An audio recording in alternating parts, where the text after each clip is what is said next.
Warga Kampung Cibolang RT 0202, Desa Citepus, Kecamatan Pelabuhan Ratu, Kabupaten Sukabumi, mengeluhkan sebuah bangunan milik warga negara asing atau WNA yang berdiri di dekat Sungai Cibolang. Bangunan yang dikabarkan dijadikan pabrik itu diduga telah mencemari lingkungan dengan limbah.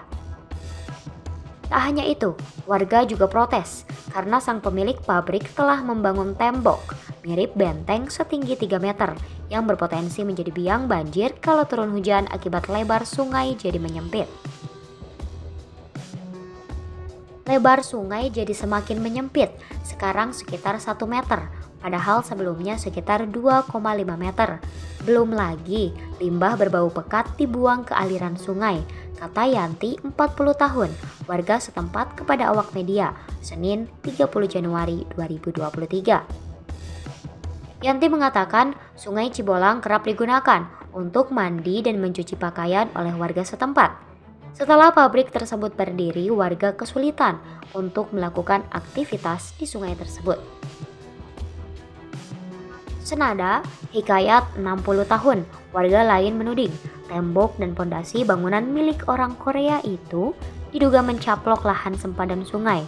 Padahal menurutnya sudah jelas batas lahan milik pribadi warga asing itu ada pohon kelapa dan patok berwarna biru yang telah dipasang Badan Pertanahan Nasional atau BPN. Menurut Hikayat, awalnya bangunan itu hanya untuk tempat tinggal. Namun seiring berjalannya waktu, fungsi bangunan berubah menjadi tempat pengolahan emas.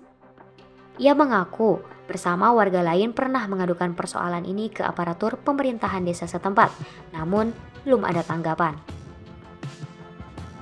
Warga juga meminta Satpol PP dan Dinas Perumahan dan Kawasan Permukiman Kabupaten Sukabumi agar segera turun ke lapangan untuk menegur sang pemilik bangunan.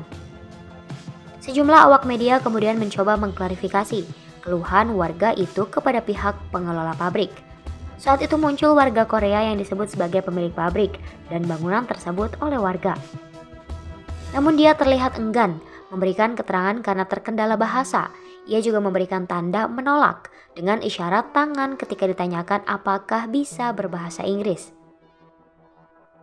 Dikonfirmasi terpisah, Kepala Desa Citepus Koswara menyatakan bahwa keberadaan bangunan dan tembok di sempadan Sungai Cibolang itu belum jelas peruntukannya. Meski begitu, Koswara menegaskan bahwa pihaknya tidak akan memberikan rekomendasi izin untuk pengolahan logam bagi warga negara asing tersebut. Ia juga menyampaikan bahwa bangunan dan tembok yang telah dibangun warga Korea tersebut tidak memiliki izin.